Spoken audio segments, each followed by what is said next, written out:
Okay, सो श्रीमद् भागवतम पे हम चर्चा कर रहे थे 7 दिन से, और मैंने बहुत सारी लीलाओं की चर्चा की और उस लीलाओं में सिद्धांत बताए मैंने। जनरली जितनी भी कथाएं होती हैं उसमें सिर्फ लीलाओं का विस्तार या लीलाओं की व्याख्या की जाती है, मोस्टली कहानियाँ होती हैं। मगर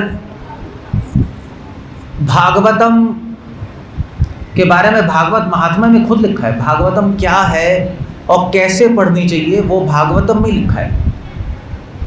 जो भागवत कथा है कैसे करनी चाहिए वो इसी किताब में लिखा है। भागवत महात्म्य का एक श्लोक है, भागवत महात्म्य पद्म पुराण के वैष्णव खंड से ली गई है। ये एक श्लोक पढ़ रहा हूँ मैं, फिर भागवत में क्या लिखा है वही बताऊंगा मैं आपको। उसमें लिखा है कि भागवत क्या है, इति च परम गुह्यम सर्व सिद्धांत सिद्धम। भागवत परम गुह्य शास्त्र है। परम गुह्य मतलब क्या होता है? गुह्य मतलब होता है रहस्य, सीक्रेट, और गुह्यतर होता है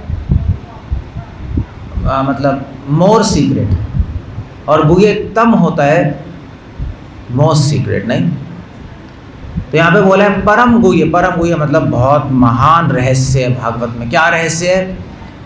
उपनिषदों में लिखा है कि रहस्य जो है वो है आत्मज्ञान। मैं शरीर नहीं हूँ, आत्मा हूँ। सबके अंदर आत्मा है मगर किसी को नहीं पता वो आत्मा है, ये रहस्य ही है। इससे ज़्यादा रहस्य, गुह्यतर, इससे बड़ा रहस्य है भगवान का ज्ञान। क्योंकि भगवान कौन है? आत्मा की आत्मा है परमात्मा, उनको जानना और मुश्किल है। और परम गुह्य ज्ञान है परमात्मा और आत्मा में संबंध, भक्ति का ज्ञान। सो भागवतम में भक्ति, प्रेम, प्रीति, आसक्ति, रुचि, स्नेह, कोई भी शब्द इस्तेमाल कर लीजिए, उसका ज्ञान है यहाँ पर। इसलिए परम गुह्य सर्व सिद्धांत सिद्धम, ये शब्द बताना आ रहा था मैं। भागवतम में सारे सिद्धांतों का सार है। सारम सारम ही उपद्रुतम, भागवतम में आ रहा है कि स्वादु स्वादु पदे पदे। भागवत सारे शास्त्रों का सार है। सर्व सिद्धांत सिद्धम, जितने भी सिद्धांत हैं वेदों में, वेदांत सूत्र में बहुत सारे सिद्धांत हैं। अगर आप वेद पढ़ेंगे बहुत सारे सिद्धांत हैं। जैसे उदाहरण के लिए दृग्दृश्य विचार है, उदाहरण के लिए आत्म अनात्म विवेक है, उदाहरण के लिए सांख्या कारिका है, सांख्या है, बहुत सारे सिद्धांत हैं। वो जानने की ज़रूरत नहीं है, मगर सारे सिद्धांतों का असर यहाँ है।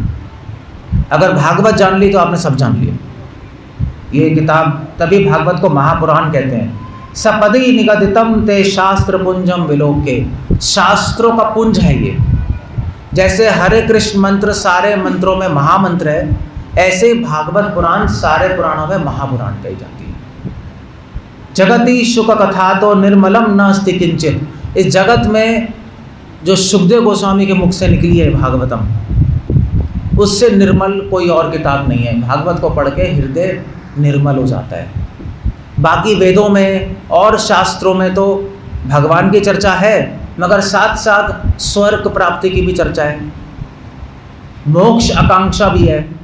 भागवतम में केवल भक्ति है, केवल प्रेम है। पिब परम सुख हेतुर द्वादश स्कंद सारम। भागवत महात्मा में लिखा है कि इस भागवत को पढ़ो मत, सुनो मत, इसको पियो। तो इसी के आधार पे श्रीमद् भागवत पुराण के पहले स्कंद के 3 श्लोकों में भागवत के बारे में लिखा है। भागवत के पहले स्कंद के 3 श्लोक पूरी भागवत का आधार है। भागवत का आधार होता है। क्या है 3 श्लोक? उनके 2 श्लोकों में, दूसरे और तीसरे श्लोकों में बताया भागवत क्या है। सुखदेव गोस्वामी लिख रहे हैं, धर्म प्रोजितो कैतवोत्र परमो निर्मत शरणाम सताम।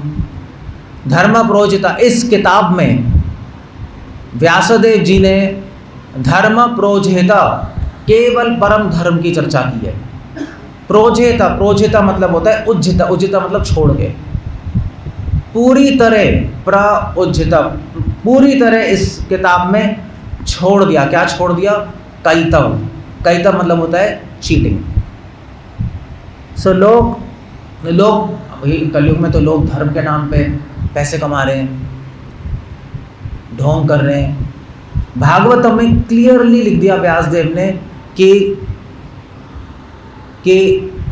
धर्म अर्थ काम मोक्ष, धर्म अर्थ के लिए नहीं है, धर्म पैसे कमाने के लिए नहीं है, और पैसा इच्छाएं पूरी करने के लिए नहीं है। धर्म है मोक्ष के लिए, धर्म अर्थ काम मोक्ष। जो अर्थ है अर्थाया कल्पते, जो अर्थ है वो भी धर्म को फैलाने के लिए इस्तेमाल होना चाहिए, धर्म के प्रवर्तन के लिए इस्तेमाल होना चाहिए।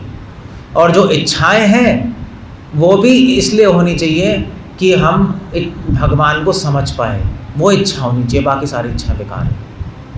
सो भागवत कह रही है कि इस किताब में भी भागवत में हम लोग और कोई डिस्कशन करने वाले नहीं हैं। अगर आप भागवत पढ़ोगे तो वहाँ पे आपको आपकी इच्छाएं पूरी नहीं होंगी, संसारी इच्छाएं। अगर भगवान को प्राप्त करने की इच्छा है तो वो पूरी तरह पूरी हो जाएगी। तभी भागवत में कह रहे हैं धर्म प्रोजेता कैतवोत्र निर्मत शरणाम सताम। भागवत कौन सुन सकता है? अब आ गया, अब कौन सुन सकता है और कौन बोल सकता है? हर आदमी कथा नहीं कर सकता, कोई रट के इसकी कथा नहीं होती, कोई सीख के कथा नहीं होती कोई। इसकी कथा कौन कर सकता है? निर्मत शरणाम सताम, जो निर्मत सर है, जिनके हृदय में द्वेष नहीं है, जिनके हृदय में सर्व कल्याण की भावना है, जिनके हृदय में भगवान के लिए प्रेम भक्ति और सेवा भावना है, जिनके हृदय में अपनी भोग की वासना नहीं है, वही कथा कर सकता है। निर्मत शरणाम सताम, सताम मतलब होता है जिन्होंने अपना जीवन सत्य के रास्ते पे लगाया है, भगवान के रास्ते पे लगाया है, जिन्होंने अपना जीवन समर्पण किया है भगवान के चरणों में, वही भागवत कथा कर सकते हैं। तो अधिकार बता रहे कथा करने का। निर्मत शरणाम सताम वेद्यम वास्तवम वस्तु अत्र शिवदम। और जो श्रोता है उनका अधिकार क्या है? सुनने वालों का। हर आदमी सुन नहीं सकता, हर आदमी आ सकता है कथा में, मगर हर एक को सुनाई नहीं देगी। जैसे मैं बता रहा था, हर आदमी के दिमाग में नहीं जाएगी कथा। किसके दिमाग में जाएगी? वेद्यम वास्तवम वस्तु अत्र शिवदम। वेद्यम वास्तवम वस्तु, जो वास्तव वस्तु को जानना चाहता है, जो यहाँ पर आ रहा है इस आशा से, इस आकांक्षा से, इस इच्छा से कि मुझे समझना है भगवान कौन है, उसको समझ आएगा। वस्तु अत्र शिवदम, शिवदम मतलब होता है मंगलमयी, मंगल देने वाली। उसके जीवन में भागवत कथा से मंगलता होगी। आप लोग सब कथा सुनने ही आ रहे हो और समझने आ रहे हो भगवान को, तो ऐसे श्रोताओं को समझ आएगी। जो यहाँ पर आ रहे हैं केवल दिखाने के लिए, केवल बस प्रसाद लेने के लिए, उनको कुछ भी समझ नहीं आएगा। आ सकते, थोड़ा सा पुण्य मिल जाएगा, पुण्य तो ज़रूर मिलेगा, यहाँ पे आना खाली नहीं जाता, भगवान की कथा में पुण्य मिलेगा, मगर हमें पुण्य से कुछ लेना देना नहीं है। भागवत यहीं से शुरू हो रही है, यही कह रही है भागवत। उसको समझ आएगा शिवदम, जिसको पाप पुण्य से कुछ लेना देना नहीं है। तो जनरली लोग कथा सुनते हैं, सोचते हैं हमारे पाप खत्म हो जाएंगे, या हरिद्वार जाते हैं गंगा में स्नान करने से पाप खत्म होंगे। अगर आप ऐसे सोचोगे तो भगवान की प्राप्ति नहीं होगी। हम यहाँ पर ना पुण्य लेने आ रहे हैं, ना पाप खत्म आ रहे हैं। हम पापों को स्वीकार करते हैं। एक भक्त पापों को स्वीकार करता है। भक्त भगवान से याचना नहीं करता हमारे पाप खत्म कर दो। भक्त भगवान को अपना सेवक नहीं बनाता। भक्त भगवान को वॉशिंग मशीन नहीं बनाना चाहता। वॉशिंग मशीन पता है ना, भगवान हमारे पाप धो दो, जैसे भगवान वॉशिंग मशीन है। भगवान से सेवा लेना सबसे बुरा लगता है भक्त को। भागवतम शुरू यहीं से हो रही है, भगवान के सेवक बनो। सेवक स्वामी से कुछ मांगता नहीं, सेवक स्वामी से कहता है स्वामी हे कृष्णा, हम अपने पापों को भुगतने के लिए तैयार हैं, कोई प्रॉब्लम नहीं है। मगर हमें तो बस एक ही इच्छा है। भगवान कहेंगे क्या है, हमें आपको समझना है, आपसे प्रेम करना है, बस। इसलिए भागवत कथा में अगर इस मेंटालिटी से आओगे, इस भावना से आओगे, तो शुश्रूभिस ततक्षणात् यहाँ पे लिखा है, श्रीमद् भागवते महामुनि कृते किं वा परैरीश्वर सद्यो हृदय अवरुद्धते अत्र कृतिभिः शुश्रूभिस ततक्षणात्। अगर इस ये भावना होगी सुनने में, शुश्रूभी शब्द होता है संस्कृत में, श्रु मतलब होता है सुनना, शुश्रू होता है सुनने की इच्छा, जब प्रगाढ़ हो जाए, बहुत प्रगाढ़ सुनने की इच्छा, जब सुनने की इच्छा बहुत प्रगाढ़ हो जाए। और शुश्रूषु मतलब है सुनने की इच्छा प्रगाढ़ नहीं, जब सुनने की और भगवान की सेवा करने की इच्छा प्रगाढ़ हो जाए, तत्क्षणात् भागवत कह रही है, उसी वक्त भगवान आपके हृदय में प्रवेश कर जाएंगे, सुनते ही कथा के रूप में। ये है श्रोता का अधिकार। सुनने वालों की भावना ये होनी चाहिए, बोलने वालों की भावना ये होनी चाहिए। मैंने बताया भागवतम में लिखा है। इसलिए जो भागवत कथा करते हैं प्रोफेशन से करते हैं। प्रोफेशन समझते हैं ना आप लोग? प्रोफेशन क्या होता है? प्रोफेशन कैसे कहेंगे? रोजगार। प्रोफेशन होता है, पैसे लेते हैं, कथा करते हैं, उनकी कथा का कोई फायदा नहीं होगा, क्योंकि कथा तो केवल भगवान की प्रसन्नता के लिए की जाती है। और जो सुनने वाले हैं, अगर वो केवल दिखाने के लिए करवा रहे हैं लोगों को, अपने मान प्रतिष्ठा के लिए, उस कथा का भी कोई फायदा नहीं है ना। सो कथा में ये सब बातें नहीं होनी चाहिए। कथा में जो वक्ता है उसको कथा बोलनी चाहिए बिना किसी हिचक के, सत्य बोलना चाहिए, चाहे लोगों को अच्छा लगे चाहे ना लगे। चाहे आपको अच्छा लग रहा है चाहे नहीं लग रहा है, मैं तो बोल रहा हूँ। मैं तो ऐसी चीज़ें नहीं बोल रहा जो आपको अच्छी लगेंगी। मैं तो नहीं बोल रहा कि आप भागवत सुनोगे आपकी इच्छाएं पूरी हो जाएंगी। मैं तो बोल रहा हूँ भागवत सुनोगे आपकी इच्छाएं पूरी नहीं होंगी आपकी इच्छाएं पूरी। क्योंकि भगवान कृष्ण उद्धव से कह रहे हैं, उद्धव लोग मूर्ख हैं तो मैं थोड़ा ना मूर्ख हूँ। लोग अगर मूर्खता में संसार की चीज़ें मांग रहे हैं, संसार की चीज़ें जो बंधन है, जो विष है, जो आसक्त कर देता है, अगर वो जहर मांग रहे हैं तो मैं जहर थोड़ा ना दे दूँगा। अगर बच्चा जहर मांगेगा तो पिता जहर दे देगा? नहीं देगा। बच्चे को पता ही नहीं जहर क्या होता है और वो मांगेगा, पिता तो बिल्कुल नहीं देगा, पिता को तो पता है ना। अगर कोई भगवान से कुछ मांगने आता है संसारी चीज़, तो भगवान को पता है कि ये जहर है, ये इसको और जन्म मृत्यु में फंसा देगा। कृष्णा नहीं देंगे वो। कृष्णा कुछ ऐसा करेंगे कि आपकी इच्छा ही खत्म हो जाएगी। और उसके बदले क्या देंगे? उसके बदले तत्क्षणात्, उसके बदले अपने आप को दे देंगे। अच्छा है नहीं? आप मांगना है गाड़ी, भगवान कहने गाड़ी छोड़ो मुझे दे दो, तो क्या लोगे आप? गाड़ी लोगे, भगवान को लोगे? आप लोग क्या चाहते हो? गाड़ी चाहते हो भगवान? बस आप लोग ऐसे ही बोलते हो। क्या चाहते हो? भगवान चाहते हो? नहीं। तो इसलिए अगर भगवान चाहते हो तो बहुत अच्छा है। इच्छाएं चाहते हो तो यहाँ पे भागवत कथा इस तरह नहीं होती, ऐसे नहीं की जाती। सो जो लोग प्रॉमिस करते हैं भागवत कथा सुन लो आपका काम बन जाएगा, वो बन जाएगा, सब झूठ है। भागवतम में नहीं लिखा। भागवतम शुरू यहीं से हो रही है। धर्म प्रोजिता कई तबो अत्र, चीटिंग इस किताब में नहीं है। इस किताब में केवल भगवान का विषय है, केवल प्रेम है इस किताब में। सो महामुनि कृते सद्यो अवरुद्धते कृतिभिः अत्र। इस किताब में भागवत पढ़ने से हृदय परम निर्मल हो जाएगा। आपकी भौतिक इच्छाएं, क्रोध, द्वेष सब खत्म हो जाएगा। और कृष्ण तो निर्मल हृदय में ही आते हैं। कृष्ण खुद ही कोमल है इतने। कृष्ण कितने कोमल है? जब कृष्ण वन में गाय चराने जाते हैं और एक पत्ता उनके शरीर को छूता है तो उनके शरीर पर निशान पड़ जाते हैं, इतने कोमल है। जब कृष्ण गोपियों के साथ रास नृत्य करते हैं और गोपियाँ कृष्ण को छूती हैं तो गोपियों के हाथ के निशान पड़ जाते हैं, इतने कोमल है कृष्ण। सो भाई कोमल व्यक्ति तो कोमल जगह ही जाएगा। जिसका हृदय पत्थर का बना है वहाँ पे कोमल व्यक्ति कैसे आ जाएगा? भागवत पढ़ने से आपका हृदय पत्थर से कमल के फूल की तरह बन जाएगा, मक्खन की तरह बन जाएगा। कृष्ण आ जाएंगे वहाँ।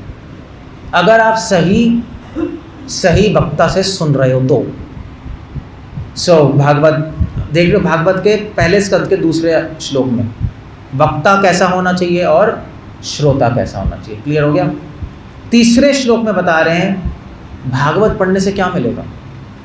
निगम कल्पतरोर गलितम फलम सुख मुखाद अमृता द्रव संयुतम।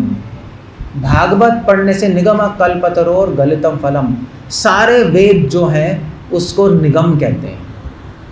निगम, आगम, ये वेदों के नाम हैं। निगम कल्पतरोर, निगम कल्पतरु, भागवत क्या है, सारे वेदों को मिला के अगर आप पेड़ बना दो, ऋग साम यजुर अथर्व का पेड़ बनाओ, उस पेड़ में जो फल लग रहा है उस फल का आप गुठली निकाल दो और छिलका निकाल दो, सिर्फ गूदा बचा, वो भागवत है। भागवत में केवल रस है। जैसे आम का पेड़ है भाई, जड़ से तो आम में रस कहाँ से आता है, पेड़ से आता है ना, नीचे जड़ से तो आता है होते हुए। मगर आप पेड़ की टहनी काटोगे तो कड़वा रस आएगा, आम खाओगे तो मीठा है। अब रस तो वही जा रहा है, पेड़ से ही जा रहा है आम में, तो ऐसा कैसे है? ऐसा इसलिए सुख मुखाद अमृता द्रव संयुतम। सुखदेव गोस्वामी ने भागवत बोली है, और सुखदेव गोस्वामी के मुख से जब निकली तो भागवत अमृतमयी बन गई। सुखदेव गोस्वामी कोई छोटे मोटे बच्चे नहीं थे। सुखदेव गोस्वामी वो हैं जिनकी कथा में स्वयं व्यासदेव, उनके गुरु, आके बैठ के सुन रहे हैं। नारद, आसितो देवला, नारद मुनि भक्ति के अवतार, आसिता देवला धर्म के अवतार, भृगु, कश्यप, सप्तऋषि, गंधर्वादी देवी देवता सब आके सुन रहे हैं भागवत। मनु स्वयं जो धर्म के प्रणेता हैं, सबके सब सुन रहे हैं। सुखदेव गोस्वामी की ऐसी अथॉरिटी है, इसलिए सुखदेव गोस्वामी को महामुनि बोला जाता है, मुनि नहीं, शुक महामुनि। ऐसे सुखदेव गोस्वामी ने परीक्षित को 7 दिन कथा सुनाई, और इसीलिए कह रहे हैं किम मा परेरीश्वरा, कह रहे हैं भाई अगर भागवत सुन ली तो और कुछ सुनने का फायदा ही क्या, और भागवत नहीं सुनी तो और सब कुछ आप पढ़ रहे हो सुन रहे हो उसका भी फायदा क्या। क्योंकि भागवत सुने बिना और कोई शास्त्र समझ ही नहीं आने का,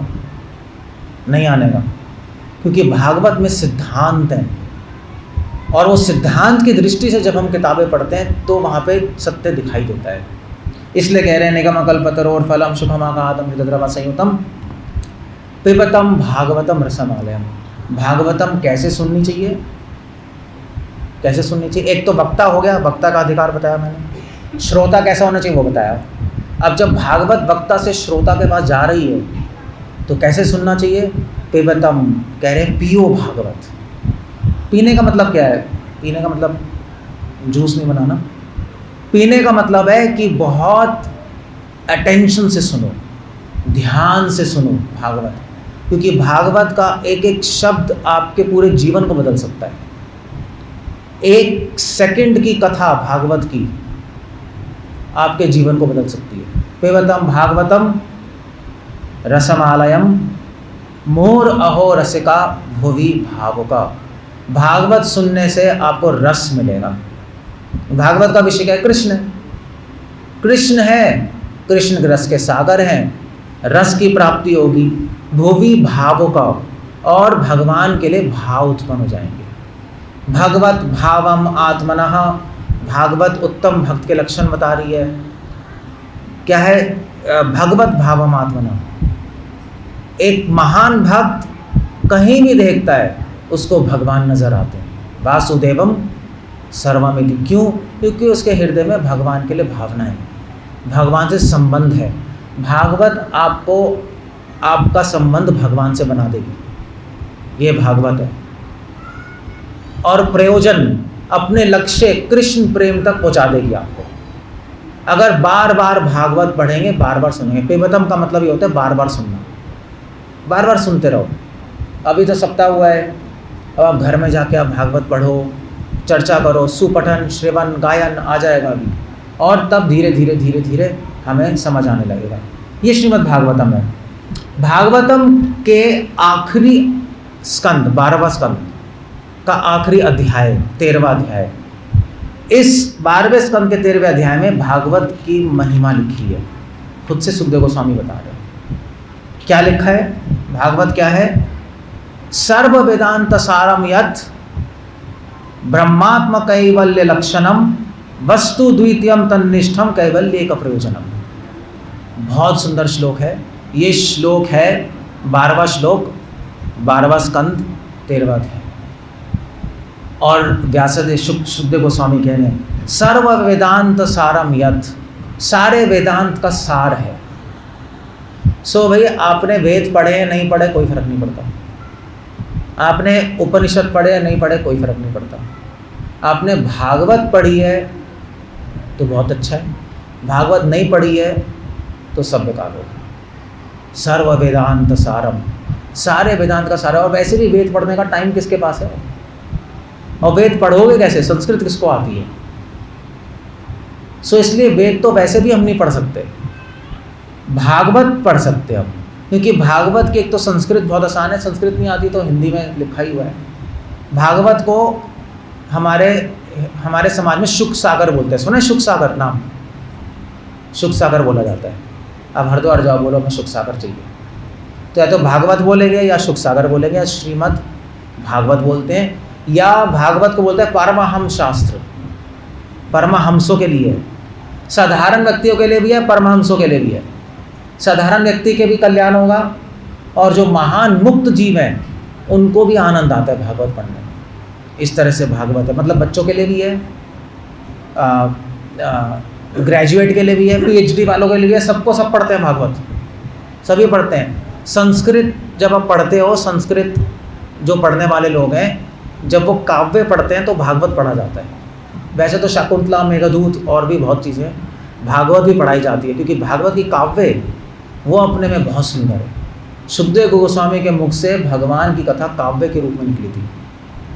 सो इसलिए कह रहे सर्व वेदांत सारम यत् श्रीमद् भागवतम इष्यते, इस भागवत में। इसलिए मैंने 7 दिन कथा में सिद्धांत बताया है, खुद ही कह रहे हैं सर्व वेदांत सारम सत् सर्व सिद्धांत सिद्धम।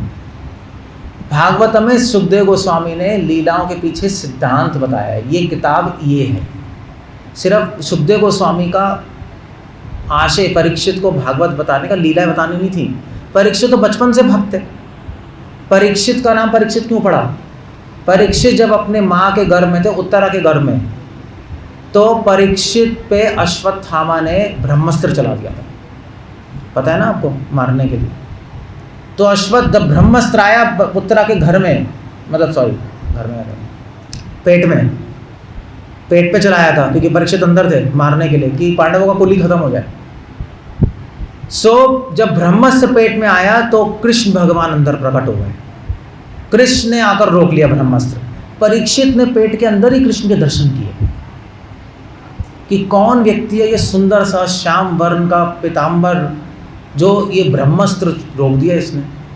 जब परीक्षित पैदा हुए, जब बच्चा पैदा हुआ तो बच्चा ढूंढ रहा था ऐसे आंखें करके, तो मानेगा ये क्या ढूंढ रहा है? किसको ढूंढ रहा था? कृष्ण को अंदर दर्शन हुए पेट में। और इसलिए उनकी माँ ने उनका नाम क्या लिखा? परीक्षित। परीक्षा कर रहा था वो, जो भी व्यक्ति आ रहा था परीक्षा कर रहा था, ये वही तो नहीं है जो मैंने पेट में देखा है, ये वही तो नहीं है। जब कृष्ण आए तो परीक्षित महाराज परम आनंदित हो, वैसे उनका नाम परीक्षित पड़ा। तो परीक्षित तो बचपन से भगवान की लीलाएं सुन रहे हैं, उनके दर्शन ही पेट में किए। तो सुखदेव गोस्वामी को परीक्षित को कोई लीला बताने की ज़रूरत क्या थी? कोई ज़रूरत नहीं थी। परीक्षित के तो फादर ही अभिमन्यु है ना, उत्तरा, और उनके दादा परदाता ही अर्जुन है, युधिष्ठिर है, नकुल है, सहदेव है, जिन्होंने कृष्ण का साक्षात संग किया है। वो तो बचपन से कहानियाँ सुन रहे होंगे कृष्ण की पांडवों से। कुंती पांडवों की माँ है। कुंती मैंने बताया था, कुंती किसकी दोस्त थी? कुंती यशोदा माँ की दोस्त थी, फ्रेंड थी, देवकी की फ्रेंड थी। हस्तिनापुर से हमेशा व्रज जाती रहती थी मिलने के लिए, जैसे लोग जाते हैं फ्रेंड से मिलने। तो व्रज में यशोदा माँ नंद बाबा से बात करती थी और कृष्ण के दर्शन भी करती थी। तो कुंती महारानी बताती थी परीक्षित को सारी कहानियाँ, कृष्ण की लीलाएं। तो फिर और रोहिणी माँ जो थी वो कुंती महारानी की बहुत अच्छी फ्रेंड थी। रोहिणी माँ ने अपना सारा जो मेजर पोर्शन ऑफ लाइफ है ब्रज में बिताया। जब वसुदेव, रोहिणी कौन है? वसुदेव की वाइफ है।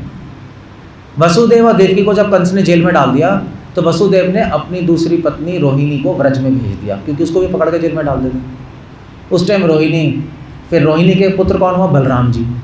तो रोहिणी ने भगवान का पूरा बचपन देखा है, सारी लीलाएं देखी हैं। और रोहिणी फिर कुंती के पास रही, उसके बाद मिली उनसे, और जब कुंती के पास रही तो कुंती को सारी लीलाएं बताई। और कुंती ने पांडवों को, पांडवों ने परीक्षित को। नहीं तो परीक्षित महाराज को लीलाएं पता है। सुखदेव गोस्वामी ने फिर भागवत क्यों बोली? क्यों बोली? सर्व वेदांत सारम ही सर्व सिद्धांत सिद्धम।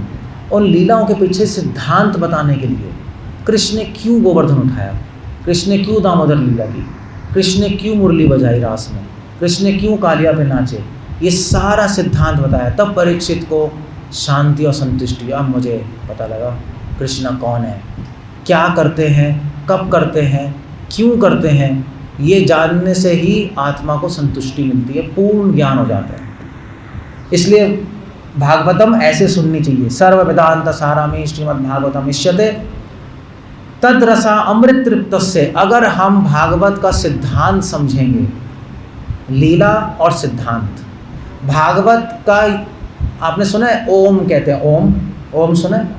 ओम भगवान का नाम है उपनिषदों। ओम इति एतत् अक्षरम उपनिषदों में आता है। ओम भगवान अक्षर के रूप में प्रकट हुए। ओम का मतलब क्या है? ओम का मतलब है ओतम प्रोतम इति ओम। शास्त्रों में लिखा है ओम। भगवान को ओम क्यों कहते हैं? क्योंकि भगवान इस संसार में ओत प्रोत है, सर्वव्यापी है, हर जगह है ना, इसलिए ओम कहते हैं। ओम का एक और मतलब है, ओम का मतलब है, भागवत को भी ओम कहते हैं। ओम नमो भगवते वासुदेवाय। भागवत शुरू करने से पहले ओम नमो भगवते वासुदेवाय बोला जाता है। या तो वो बोल लो या हरे कृष्णा बोल लो, एक ही बात है, हम हरे कृष्णा बोलते हैं। मगर ओम क्यों बोलते हैं? क्योंकि भागवत में सिद्धांत और लीला ओत प्रोत है। सुखदेव गोस्वामी से व्यासदेव उनके गुरु हैं, सुखदेव गोस्वामी के। व्यासदेव से सीखा सुखदेव गोस्वामी ने। इतने महान महान ऋषि क्यों सुनने आए उनसे? उनको नहीं पता भागवत? सबको पता है। सुखदेव गोस्वामी ने क्या किया? उन्होंने बहुत अजीब सी चीज़ की। कुछ ऋषियों ने भगवान की लीला लिखी है, कुछ ऋषियों ने सिद्धांत लिखा है। सुखदेव गोस्वामी सिद्धांत और लीला को साथ में लिया है और इस तरह से बताया कि, किस तरह बताया? तद रसा अमृत तृप्तस्य। इस तरह से बताया कि परीक्षित रस से तृप्त हो गए। इस तरह से डिलीवरी की। इसलिए भागवत को ओम कहते हैं। भागवत में रस और सिद्धांत का समन्वय है। समन्वय मतलब हार्मोनियस है, दोनों साथ चलते हैं। इसलिए जो कथाकार होते हैं, जो कथा करनी चाहिए, वो सही मायने में ऐसी करनी चाहिए कि लीला हो सिद्धांत हो, लीला हो सिद्धांत हो, तब भागवत बोलना जस्टिफाइड है। जस्टिफाइड कैसे करूँगा मैं? हरे कृष्ण, समझ आ रहा हो तो आ रहा है। एनीवे, जस्टिफाइड क्या कहेंगे हिंदी में? क्या क्या कह रहे हो? न्याय संगत। ठीक है, चलो, तब भागवत बोलना न्याय संगत है। न्याय संगत हम लोग ये। अदरवाइज अगर जो व्यक्ति ये दोनों का समन्वय नहीं कर रहा, दोनों लीला और सिद्धांत नहीं बोल रहा एक साथ, वो भागवत आपको नहीं सुना रहा है, कुछ और सुना रहा है। वो अपने मन से कुछ सुना रहा है। जिस तरह ऑथर ने किताब लिखी है उसी तरह किताब बतानी चाहिए, है ना। मान लीजिए मतलब मान लीजिए मैंने कोई किताब लिखी है, मैंने कोई उपन्यास लिखा है। उपन्यास मैंने लिखा है, मान लीजिए लिखा है मैंने, जैसे मान लीजिए शकुंतला। शकुंतला किसने लिखी है पता है किसी को? शकुंतला किसने लिखी है? हाँ, कालिदास। तो शकुंतला जो है कालिदास ने लिखी है। अब शकुंतला में माधुर्य रस है, ठीक है, प्रेम की बात है, करुणा रस है, करुणा है, बहुत सारी चीज़ें। अब कोई वो ग्रंथ पढ़े और उस ग्रंथ पढ़ रहा है और पढ़ के क्या बताए आपको, भैया शकुंतला पढ़ो, संस्कृत आ जाएगी। मगर कालिदास ने संस्कृत सिखाने के लिए थोड़ा ना लिखी है ग्रंथ। कालिदास ने ग्रंथ लिखी है आपको शकुंतला के बारे में बताने के लिए, है ना। अगर कोई मतलब मान लीजिए आपकी हिस्ट्री की किताब है, हिस्ट्री होती है, हिस्ट्री की किताब, आप बोलो मैं हिस्ट्री पढ़ रहा हूँ, हिस्ट्री किताब पढ़ो, तो आप बोलोगे भाई क्या पढ़ रहे हो? मैं हिस्ट्री किताब से अंग्रेज़ी सीख रहा हूँ। सही है? इतिहास की किताब से इतिहास सीखनी चाहिए, चाहे वो अंग्रेज़ी में लिखी हो। अंग्रेज़ी सीखनी है तो अंग्रेज़ी की किताब से सीखो। उसी प्रकार भागवत से अगर आप केवल लीला सुन रहे हो तो वो भागवत का काम नहीं है। भागवत काम है आपको लीला और सिद्धांत बताना। इसलिए यहाँ पे कह रहे हैं तथा अमृत तृप्तस्य, अगर इस तरह से सुनेंगे तो मन तृप्त हो जाएगा। तृप्त मतलब संतुष्ट, संतुष्ट मतलब संसार की सारी इच्छाएं शांत हो जाएंगी, मन शांत हो जाएगा। ओम शांति ही शांति ही शांति, हम बोल रहे थे अभी यज्ञ में। जब मन शांत हो जाएगा, संतुष्ट हो जाएगा, जब और कुछ प्राप्त करने की इच्छा नहीं रह जाएगी। यम लब्ध्वा नाचा परम लाभम मन्यते न अधिकम, तथा कृष्णा गीता में कह रहे हैं जब आपको ऐसा लगने लगेगा कि अब मैंने भगवान के बारे में सुन लिया, अब और कुछ प्राप्त करने की ज़रूरत ही नहीं है, कुछ नहीं चाहिए मुझे, कुछ भी नहीं चाहिए। जब ऐसा लगने लगे आपको भगवान के बारे में सुनकर, तो इसका मतलब है आपकी आत्मा तृप्त हो गई। और भागवत सुनने से आत्मा तृप्त हो जाएगी। अगर सही से सुनोगे, नान्ते साध रति क्वचित, और आपकी रति कहीं और जाएगी। ये भागवत सुनने का फल है, समझे? तो भागवत का वक्ता कैसे है मैंने बता दिया। कैसा है? निर्मत शरणाम सताम, द्वेष नहीं है, काम वासना नहीं है, कोई लोभ नहीं है। श्रोता कैसा है? श्रोता है जिसमें भगवान को जानने की प्रगाढ़ इच्छा है। सुननी कैसे चाहिए? पिबतम, बार बार सुननी चाहिए, बार बार मनन करना चाहिए। और सुनने से क्या होगा? सुनने से होगा तृप्त, आत्मा तृप्त हो जाएगी, भगवान से संबंध बन जाएगा और प्रेम की प्राप्ति होगी। इसीलिए सुखदेव गोस्वामी कह रहे हैं श्रीमद् भागवतम पुराणम अमलम यद वैष्णवनाम प्रियम। श्रीमद् भागवतम सारे वैष्णवों को बहुत प्रिय है। सारे वैष्णव भागवत पढ़ते हैं, सिर्फ हम नहीं, गौड़िया वैष्णव नहीं, वल्लभ संप्रदाय में वल्लभाचार्य जी ने भागवत पर टीका लिखी, सुबोधनी। भागवत मध्वा संप्रदाय में भागवत पे उन्होंने किताब लिखी है, भागवत तात्पर्य निर्णय। निम्बार्क संप्रदाय में भागवत पे कमेंट्री लिखी है हरि व्यास जी आचार्य ने। और उसके बाद श्री संप्रदाय में भी भागवत की चर्चा की जाती है। ऐसा कोई वैष्णव ही नहीं है जो भागवत की बात ना करता हो। और सबसे ज़्यादा कमेंट्रीज, टीकाएँ भागवत पे लिखी हैं। किसी भी किताब पे सबसे ज़्यादा टीका नहीं लिखी, श्रीधर स्वामी ने लिखी है, हमारे गौड़िया वैष्णव आचार्यों ने, जीवा गोस्वामी, सनातन गोस्वामी, बलदेव विद्याभूषण, विश्वचक्र ठाकुर। वल्लभ संप्रदाय में पुरुषोत्तम आचार्य, वल्लभ आचार्य जी ने कुछ कुछ स्कंदों पे टीकाएँ लिखी हैं। हरीशूरी जी उन्होंने टीका लिखी है। वीर राघवाचार्य श्री संप्रदाय के, मध्वा संप्रदाय के विजय ध्वज जी, बहुत सारे लोगों ने टीका लिखी है। आप उठा के देखो ना भागवत, अगर आप देखोगे इतनी बड़ी बड़ी किताबें हैं भागवत। क्यों लिखी हैं इतने लोगों ने टीकाएँ? और किसी किताब पे क्यों नहीं लिखी? क्योंकि सबको पता है कि भागवत सारे पुराणों में से महापुराण है। इसको समझने से, भागवत को समझने से भगवान से बहुत जल्दी संबंध बन जाता है, बहुत जल्दी, तत्क्षणात्। तभी तो कह रहे हैं शुश्रूभी तत्क्षणात्। भागवत ऐसी किताब है। अहमदाबाद से भागवत की टीकाओं पे प्रकाशन होता है।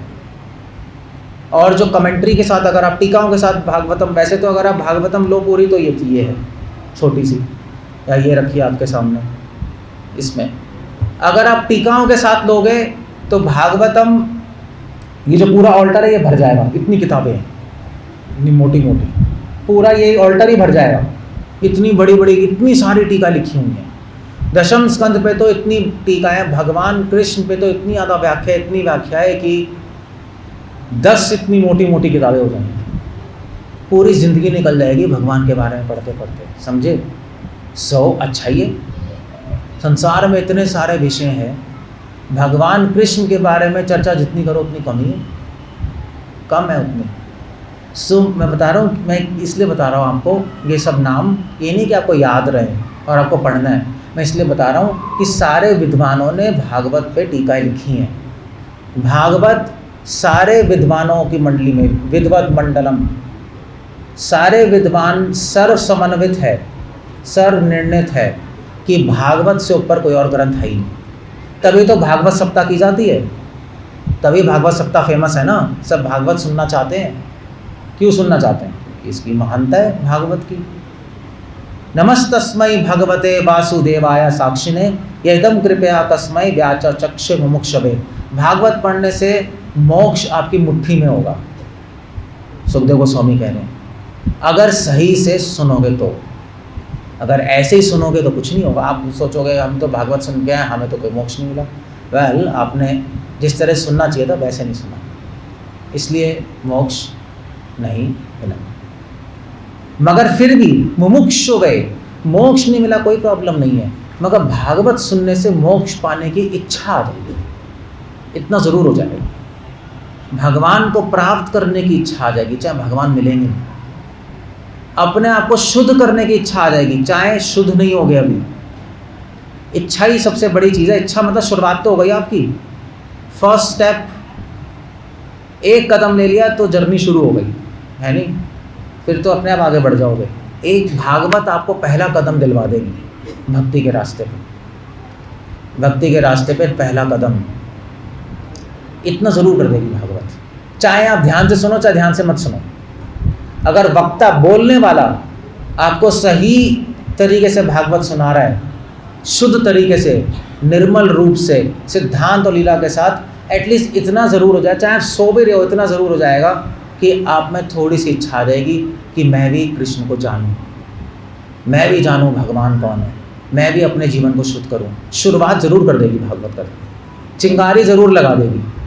अब उसको आग में बदलना आपका काम है। अब वो अगर चिंगारी में आप भगवान का नाम डालोगे और भागवत कथा डालोगे तो वो आग में बदल जाएगी।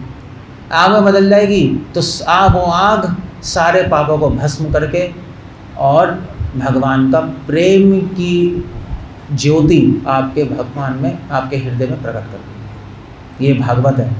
इसलिए यहाँ पे कह रहे हैं यदम कृपया कस्मै वाचक्षते मोक्षवे योगेंद्राय नमस्तस्मै शुकाय ब्रह्म रूपिणे संसार सर्प दष्टम यो विष्णु रातम मुचात।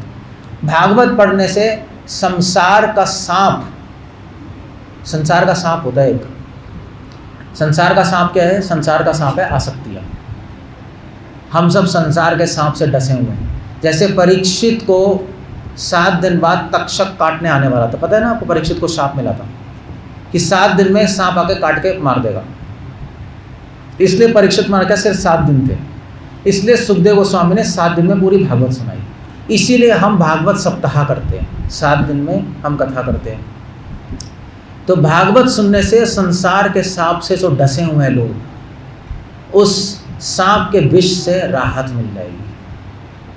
उन छिद्यन्ते सर्व संशय, सारे संशय खत्म हो जाएंगे। क्षीयन्ते च अस्य कर्माणि, सारे पाप कर्म नष्ट हो जाएंगे। विद्यन्ते हृदय ग्रंथि, सारी ग्रंथियाँ, सारी आसक्तियाँ टूट जाएंगी। दृष्ट्वा एव आत्मना ईश्वरे, और आपको अपने हृदय में आत्मनि ईश्वर, अपने हृदय में, अपनी आत्मा में भगवान कृष्ण के दर्शन हो जाएंगे। ये भागवत है। इतना आसान है भगवान को प्राप्त करना कलयुग में। आप देख लो, भागवत को कोई नहीं कह रही आपको कि तपस्या करो, जाके धूप में खड़े हो जाओ, भूखे रहो, कुछ नहीं करना आपको। केवल भागवत सुननी है, भागवत पढ़नी है और भागवत के द्वारा भगवान का स्मरण करना है। पढ़ोगे, सुनोगे तो मनन होगा, स्मरण होगा और भगवान का नाम लेना है। तो इतना ही करना है और तो कुछ करने की ज़रूरत नहीं है। बस एक बात है, एक शर्त है, अपने जीवन को शुद्ध रखो। गलत काम मत करो, गलत मत सुनो, गलत मत देखो। तो अपने आप भागवत उस सूर्य की तरह है जो कि पूर्व दिशा में उदय होता है और अंधेरा अपने आप खत्म हो जाता है। कुछ नहीं करता मन, सूरज को कुछ नहीं करना पड़ता, उदय होगा, अपने आप अंधेरा खत्म हो जाएगा। उसी प्रकार भागवतम उस सूर्य की तरह है जो आपके हृदय में प्रकट होगी और अज्ञान का अंधेरा हमेशा हमेशा के लिए ख़त्म हो जाएगा। अज्ञान का अंधेरा मतलब सारे डाउट्स खत्म हो जाएंगे, सारी अटैचमेंट्स खत्म हो जाएंगी, सारे आपके यूजलेस आइडियाज़ जो हैं, मंडेन आइडियाज़, संसारी आइडियाज़, सबके सब खत्म हो जाएंगे और हम शुद्ध हो जाएंगे। शुद्ध होने का मतलब यही है। शुद्ध होने का मतलब नहीं है कि आप शुद्ध होने का मतलब क्या है? लोग कहते हैं हम शुद्ध हो गए। शुद्ध होने का मतलब क्या है? कि आपकी मतलब शुद्ध, आप प्रभु जी हमें शुद्ध कर दिए तो मैं आपको क्या साबुन से धोऊंगा क्या? शुद्ध होने का मतलब नहीं है। शुद्ध होने का मतलब ये होता है कि आपके मन में एक दृढ़ विश्वास आ जाएगा कि मुझे भगवान को प्राप्त करना है, इसी जीवन में भगवान को प्राप्त करना है। शुद्ध होने का मतलब ये होता है जितना जितना जैसे जैसे संकल्प बढ़ेगा आपका, जैसे जैसे दृढ़ता बढ़ेगी मुझे कृष्ण को प्राप्त करना है इसी जीवन में, वैसे वैसे उतने आप शुद्ध हो गए, उतने ही शुद्ध हुआ बस।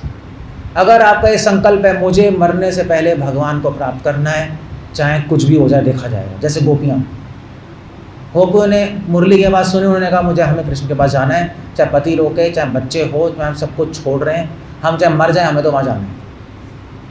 जब वो लालसा आ जाती है, कृष्ण दर्शन लालसा, तो भगवान प्राप्त हो जाते हैं। वो लालसा भागवत सुन के आ जाती है। सो इसलिए यहाँ पे कह रहे हैं विष्णु रातम मोमोच्युत भवे भवे यथा भक्ति पादयोस्तव जायते। सुखदेव गोस्वामी प्रार्थना कर रहे हैं, भागवत आप सुनोगे, भागवत सुनने से आपके हृदय में प्रार्थना आएगी। क्या आएगी? हमें क्या प्रार्थना करनी चाहिए भगवान से? भागवत सिखा दी है। बिल्कुल आखिरी श्लोक है, सेकंड लास्ट और आखिरी श्लोक इसके बाद है। क्या सिखा रही है? भागवत सुन के आपको भगवान से प्रार्थना करनी आ जाएगी। लोगों को प्रार्थना करनी भी नहीं आती भगवान से, गुणगान तो क्या करेंगे, मांगना भी नहीं आता। क्या मांगना चाहिए? भागवत कह रही है भवे भवे यथा भक्ति पादयोस्तव जायते। चाहे मेरे जन्म पे जन्म हो कृष्णा, उससे कुछ फर्क नहीं पड़ता। अगर आप चाहते हैं मेरा जन्म हो तो मैं तैयार हूँ, मगर हर जन्म में आपके चरणों की भक्ति मुझे मिले, ये प्रार्थना होनी चाहिए। इसके सिवाय कोई भी आप प्रार्थना कर रहे हो सब कूड़ा है, सब बेकार है। सब प्रार्थना आपके मन से, मनोरथे ना सती बही हराओ भक्तस्य कुतो महत्गुना। मन के रथ पे बैठ के अगर भगवान से प्रार्थना करोगे तो वो प्रार्थना भगवान तक नहीं पहुँचेगी। सुखदेव गोस्वामी कह रहे हैं अपने आइडिया लगाकर बिना साधुओं से सुने भगवान से हम कुछ भी नहीं बोल सकते, ऐसे नहीं कर सकते। हम भगवान से बोलना आना चाहिए। कुछ नहीं आता तो ये प्रार्थना करो, हे कृष्णा मेरे जन्म पे जन्म हो। अगर आप चाहते हैं, अगर आपको लगता है मैं मोक्ष का अधिकारी नहीं हूँ, तो हर जन्म में आपके चरणों की मुझे भक्ति मिले। तथा कुरुष्व देवेश नाथस्त्वं नो यतः प्रभु। हे कृष्णा प्रार्थना करो, हे कृष्णा हर जन्म में आप मेरे नाथ हों, आप मेरे स्वामी हों, मैं आपका सेवक हूँ। बस यही प्रार्थना करनी है और कुछ मत करना, कुछ मत मांगना भगवान से। एक हमारे डिवोटी थे, वो कुछ आपको कोर्ट केस में फंस गए थे। कोर्ट केस कोई हो गया था, तो जब कोर्ट केस चल रहा था तो उनका फ़ोन आया मेरे पास कि प्रभु जी हम तो हार गए केस, अब तो जेल हो गई। तो मैंने कहा कोई नहीं, भगवान से मांगना मत कि जेल से छूट जाओ। मैंने पहली बार उनको बोली कुछ मांगना मत। वो तो फ़ोन उन्होंने किया था कि इससे मैं बोलूँ भगवान से जल्दी मांगो और काम हो जाएगा, मेरा आशीर्वाद है। मैं नहीं बोलता किसी को भगवान से कुछ मांगो, क्योंकि भगवान भागवत कह ही नहीं, भगवान को क्यों तंग करना है। सो मैंने बोला पहले तो भगवान से कुछ मांगना मत कि आपका जेल छूट जाए, केस आप जीत जाओ। कह रहे थे बस हारने वाले हैं, केस हारने वाले थे, उनका लॉयर हार ही गया था। तो मैंने कहा कोई नहीं, भगवान के गुणगान करो, वैकुंठ गुणानुवर्णने, भगवान का गुणगान करो और भगवान से बोलो भगवान आपकी जो इच्छा है हम स्वीकार करते हैं। बस भगवान आपके लिए बेस्ट करेंगे, नहीं आपको क्या पता आपके लिए अच्छा क्या है, भगवान को पता है। तो उन्होंने कहा चलो, उन्होंने कहा मैं फ़ोन, उन्होंने कहा हमसे कुछ, वो तो घबरा जाते हैं ना, मतलब घबरा ही गए भैया, वो तो केस। मैंने कहा चलो कोई नहीं, मेरे साथ हरे कृष्णा बोलो। तो वो हरे कृष्णा बोल रहे हैं, मैं भी बोल रहा हूँ। फिर मैंने बोला आप कुछ मांगना मत, ध्यान रखना, मांगोगे तो पक्का गए, मैं कुछ नहीं कर सकता फिर। तो उन्होंने कहा ठीक है नहीं मांगेंगे। तो मैंने बोला मैंने कहा भजन गाते हो, चलो भूल जाओ केस वेस, जो भगवान चाहेंगे वो होगा। तो वो तो कोर्ट में ही बैठे, तो मैंने कहा मन मन में भजन गाओ। तो मन मन में भजन गाने लगे, मैं भी गाने लगा। मैंने कहा हरे कृष्णा बोलो, हरे कृष्णा बोल रहे थे। तो हार गए, केस हार गए। मगर जज ने फिर बुलाया उनको। जज ने कहा देखिए हम आपको छोड़ रहे हैं चाहे आप हार गए हो, क्योंकि आपको हम बेनिफिट ऑफ डाउट दे रहे हैं। बेनिफिट ऑफ डाउट पता है किसी को? बेनिफिट ऑफ डाउट दे रहे हैं कि चलो आपका पहले कोई क्लीन स्लेट था, आपका कभी भी कोई क्रिमिनल रिकॉर्ड नहीं है, तो इसलिए आपको हम बेनिफिट ऑफ डाउट देके छोड़ रहे हैं। छूट गए, उनको विश्वास ही नहीं हुआ। इसीलिए भागवत कह रही है प्रार्थना करनी है तो ये करो, हे कृष्णा आप मेरे स्वामी हो, मैं आपका सेवक हूँ जन्म पे जन्म। बस यही चाहिए हमें ये चाहिए कि हम आपके भक्तों के घर जन्म लें, अगर ले तो हमें ये चाहिए कि हर जन्म में हमें आपका प्रसाद, आपका नाम लेने को अवसर मिले, आपकी कथा सुनने को अवसर मिले। अभी जो आप कथा सुन रहे हो वो आपका सौभाग्य है, हर एक को सुनने को नहीं मिल रही, किसी को पता भी नहीं कथा हो रही है बहुत लोगों को, तो हर जन्म में सुनने को मिलेगी भी नहीं आपको। अगला जन्म पता नहीं कहाँ हो गया आप लोग, और उसका जानवर बन गए तो कैसे सुनोगे? अंदर आने नहीं देंगे आपको, हम ही नहीं आने देंगे, भगा देंगे। कुछ नहीं पता किसी का। इसलिए हम प्रार्थना करते हैं कृष्णा मेरा जन्म हो आपके वैष्णव के घर, आपकी कथा सुनने को मिले, आपका नाम सुनने को मिले, हम हर जन्म में आपके भक्तों की सेवा कर सकें, हमें हर जन्म में गलत लोगों का शक्ल देखना ना पड़े, गलत सुनना ना पड़े, गलत संग ना मिले। हम बस यही चाहते हैं आपसे। ये अच्छी प्रार्थना है, ये प्रार्थना करनी चाहिए। भागवत पढ़ के आपको ये प्रार्थना सीखनी चाहिए। ये प्रार्थना सिखा रही है भागवत। इसके सिवाय बाकी प्रार्थनाएं सब गलत है, कुछ मत करो, भगवान पे छोड़ो। भगवान जो करेंगे आपके लिए सबसे अच्छा करेंगे। विश्वास होना चाहिए। रक्षिष्यति इति विश्वासो, भागवत कह रही है। इस विश्वास के साथ भागवत सुनी जाती है और भगवान का नाम लिया जाता है कि भगवान मेरे लिए बेस्ट करेंगे। अगर इसी पे विश्वास नहीं है, आपको इसी पे शक है कि भगवान आपके लिए अच्छा करेंगे, तो फिर भगवान का नाम लेने का फ़ायदा ही क्या? फिर तो कोई फ़ायदा नहीं हो, बेकार हो गया सब कुछ। और आखिरी श्लोक सुखदेव गोस्वामी कह रहे हैं, भागवत आपने पूरी पढ़ ली, उसका निष्कर्ष क्या है? आखिरी श्लोक कह रहे हैं, नाम संकीर्तनमस्य सर्व पाप प्रणाशनम। भागवत सुन के क्या निष्कर्ष आना चाहिए? भगवान का नाम। भागवत में हर अध्याय में, हर लाइन में लिखा है, हरे नाम अनुकीर्तनम, हरि का कीर्तन करना ही जीवन का लक्ष्य है। बस नाम लेना ही लक्ष्य है, नाम से सब हो जाएगा। इस तभी तो हम बार बार हरे कृष्णा कृष्णा कृष्णा हरे हरे, हरे राम राम राम हरे हरे। हम तभी तो भगवान का नाम बोल रहे हैं। परीक्षित महाराज और सुखदेव गोस्वामी ने भागवत सुनाई, मगर भागवत का संदेश का प्रभाव कम पड़ा। भागवत में जितनी बार भगवान का नाम लिया गया, उससे जो परीक्षित शुद्ध हुए वो ज़्यादा हुए जितना कि संदेश समझ के हुए। नाम का प्रभाव है अपना। नाम चाहे समझो या ना समझो, शुद्ध करेगा। नहीं समझो तो शुद्ध कम हो गए, समझ लो तो हृदय निर्मल हो जाएगा। समझ के करोगे, भागवत सुन के नाम लोगे तो नाम काम जल्दी करता है। इसलिए कह रहे नाम संकीर्तन से सर्व प्रणाशनम प्रणामो दुख शमनस्तम नमामि हरिम प्रणम। सुखदेव गोस्वामी कह रहे हैं मैं प्रणाम करता हूँ श्रीमद् भागवतम को, भगवान कृष्ण को।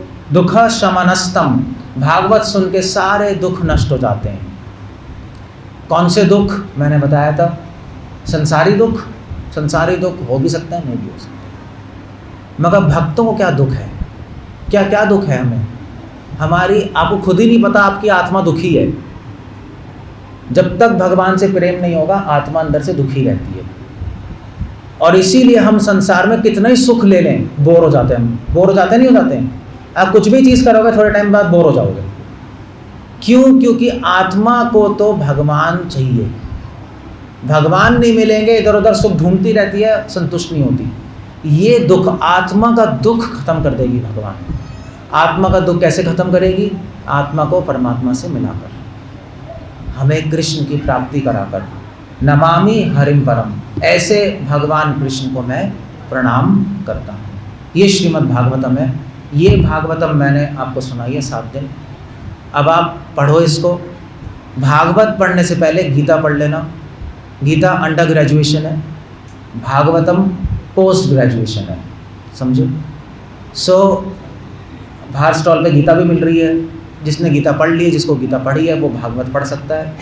भागवत पढ़ लो, आप भागवत ले लो यहाँ से, और भागवत रोज़ पढ़ोगे तो आप संसार में बड़े बड़े विद्वानों से भी आप क्या कह सकते, विवाद कह सकते हैं, वाद कर सकते हैं, डिबेट कर सकते हो। आपको आप भागवत पढ़ते पढ़ते पंडित बन जाओगे, विद्वान बन जाओगे। भागवत की स्पेशलिटी ऐसे है।